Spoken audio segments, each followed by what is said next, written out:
Vamos ahora a la Ciudad de México para platicar con el maestro en teología moral, Fray Julián Cruzalta Aguirre. Platicaremos con él acerca de el legado que deja el Papa Francisco. El mundo sigue conmocionado por este deceso. ¿Qué nos deja el Papa? ¿Cuáles son los retos? ¿Qué hará la Iglesia Católica en esta nueva etapa? Bueno, ya hacemos contacto con el maestro, a quien me da mucho gusto saludar. ¿Cómo está, Fray Julián? Muy buenos días. Buenos días, gusto en saludarles. Para platicar con usted, coméntenos por favor la figura del Papa. Hay quien cree que se constriñe solamente al mundo católico, pero la verdad es que los jefes de Estado de todo el mundo reconocen la estatura moral, la figura y sobre todo lo que el Papa dictamina a los feligreses de todo el planeta. Sí, es una figura que va más allá del mundo católico, es una figura ética, una figura moral. En un mundo en crisis lleno de conflictos, de guerras, esta figura va creciendo en el asunto ético y precisamente lo que va a trascender de él son sus documentos, sus directrices. Los papas escriben lo que se llaman encíclicas, que son como las directrices para actuar. Y el Papa escribió 4 encíclicas. Entre montonal de documentos, los documentos mayores son las encíclicas. Empieza en el 2013 con Lumen Fidei, cuyo borrador ya lo dejó Benedicto XVI, que trata sobre la fe que guía a la humanidad. Y Francisco le da un cambio a este documento y lo publica en el 2013, la relación entre fe y razón. Francisco era un hombre que miraba muy bien la razón, creía en la razón como don de Dios. Dios nos dio la razón no para estar en contra de la fe, sino para contribuir. Entonces, en este documento Francisco, muy al inicio, y ya lo toma en un primer borrador hecho por Benedicto, la razón va a ser muy importante. Vemos que Francisco venía de trabajar en la química, entonces conocía el método científico, había sido profesor universitario, no tiene problemas entre fe y razón. Y en 2015 el Papa escribirá el documento que me parece, a mi juicio, el más importante de su pontificado, Laudato Si. Los papas tenían mucho miedo a hablar de ecología para que no fueran acusados de panteísmo. Y Francisco, con Laudato Si, que es el cuidado de la casa común, habla sobre la crisis ecológica y el cambio climático. Y no solo hace un estudio científico, que es muy buen estudio científico, todas las facultades de ciencia del mundo han estudiado este documento porque tiene 10 años publicado, pero sigue siendo de lo más avanzado. Y Francisco no solo hace un documento de estudio, sino llama a una acción mundial. Y aquí implica católicos y no católicos, a los líderes del mundo, a los jefes de Estado, a la población, a los científicos. Una ecología no solo verde, no solo en cosas técnicas, sino como un problema humano de sobrevivencia de la especie humana. Hace una conexión entre la degradación ambiental y la violencia social. Las grandes empresas que han destruido la tierra son las que han empobrecido a las poblaciones. Y es un documento que va a caer muy mal en el mundo neoliberal empresarial cinética contemporánea. En Estados Unidos, por ejemplo, Estados Unidos detesta este documento, porque es un documento que llama a la conciencia, a detener la destrucción de la humanidad y de la madre tierra. Es un documento muy fuerte que tiene 10 años de publicado y sigue siendo vigente. Y en 2020 publicará otro documento importantísimo, Fratelli Tutti, sobre la amistad social. El mundo marcado por la división, por el individualismo, insta a construir puentes. Lo que hace el pontificado de Francisco es construir puentes con los científicos, construir puentes con los movimientos sociales, ateos o creyentes, no importa, son puentes, construir puentes con las diversidades sexuales, construir puentes con las mujeres. Francisco es un hombre de puentes, y en este Fratelli Tutti lo plantea como la salida está con puentes, más un nicho de tu grupo, de tu hijo. Y esto construye con el diálogo, construir lo que él llamará el bien común. Y 3 ejes de este documento será la migración, la pobreza y la guerra. Y la última encíclica es del año pasado, de 2004, Diletsi Nos, el amor humano y el amor divino del Conde Jesucristo en el contexto actual. Para mucha gente cree que es un documento pía de las abuelitas del corazón. Francisco recupera una categoría antiquísima de la sabiduría de los centenios latinoamericanos, el corazón, no como un asunto emocional, sino como un asunto epistémico del conocimiento. Hoy la filosofía habla de sentir y pensar, y en Latinoamérica y Mesoamérica sobre todo, el pensamiento indígena de nuestras abuelas y abuelos, el corazón es una categoría central del conocimiento.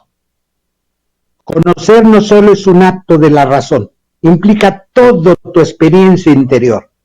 Por lo tanto, este es un asunto epistémico. Francisco hace un diálogo con las feministas, porque las feministas han recuperado el concepto de corazón como categoría no emotiva solamente, sino epistémica de conocimiento. Entonces es un documento muy actual, poco conocido, poco valorado, porque uno va a hablar del Sagrado Corazón, pues mi abuelita rezaba al Sagrado Corazón, uno cree que es un documento piadoso, y no, es una apertura al diálogo filosófico, teológico, contemporáneo de Francisco.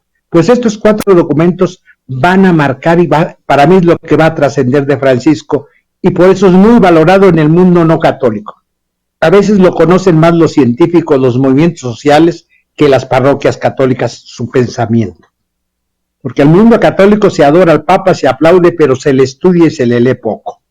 Entonces, a mí me parece, si me pregunta cuál será la trascendencia de Francisco, estas 4 directrices, que son para el futuro de la Iglesia, obviamente las va publicando, pero no logra ponerlas en acción total.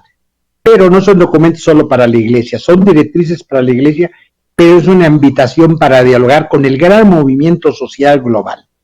Francisco es una parte ética, hemos perdido un líder ético.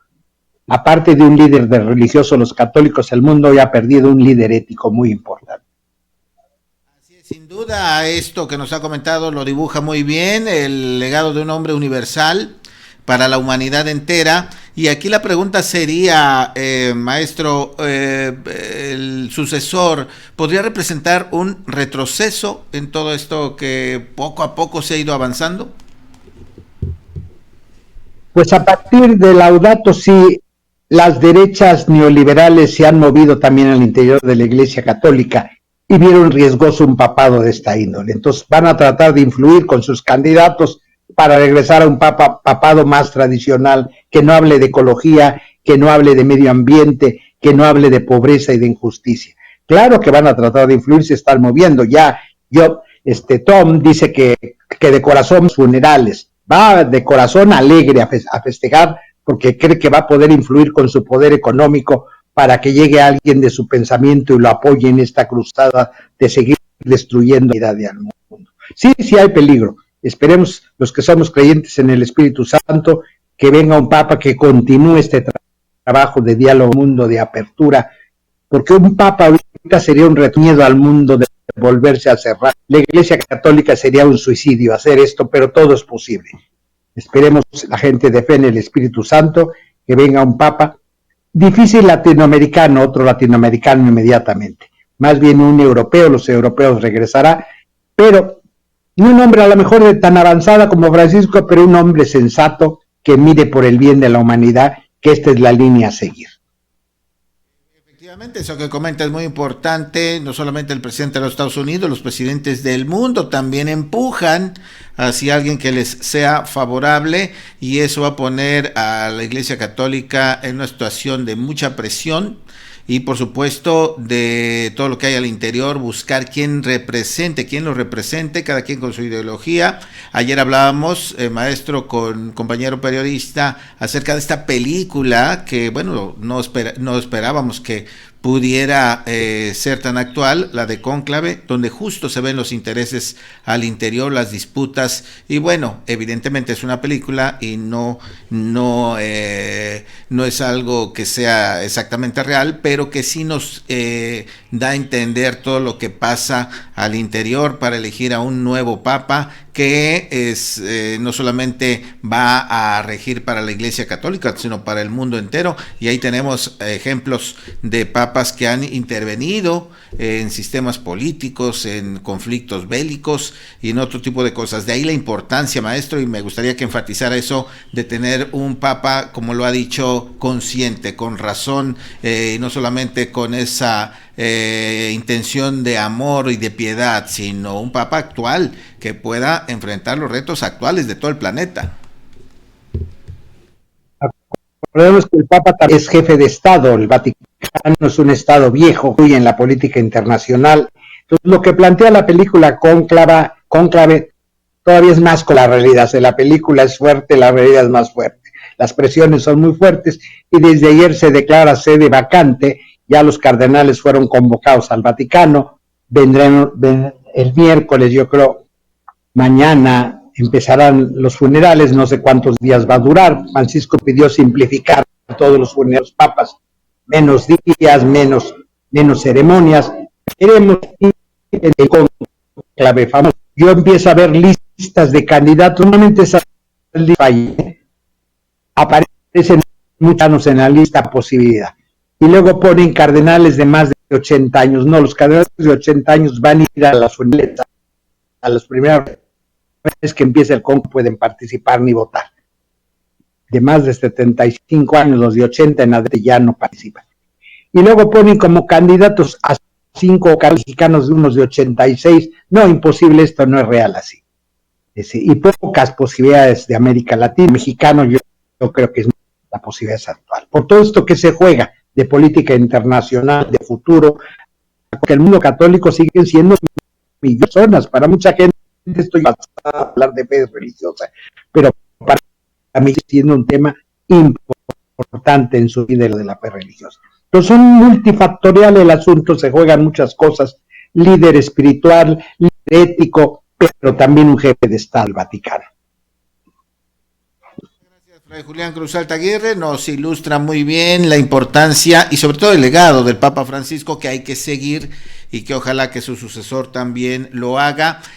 Sabemos que la Iglesia Católica, los feligreses rezan para que las autoridades hagan lo correcto, rezan para que haya sanación en el mundo, no haya conflictos, que todo se arregle por la paz, y creo que sería oportuno que toda esa comunidad católica también rece por un buen papa, una persona que esté de acuerdo con las circunstancias mundiales y por supuesto con lo que hoy vive la Iglesia Católica, que a lo largo de los años hemos visto cómo ha disminuido su número de seguidores. Muchas gracias, maestro. Buen día, gracias.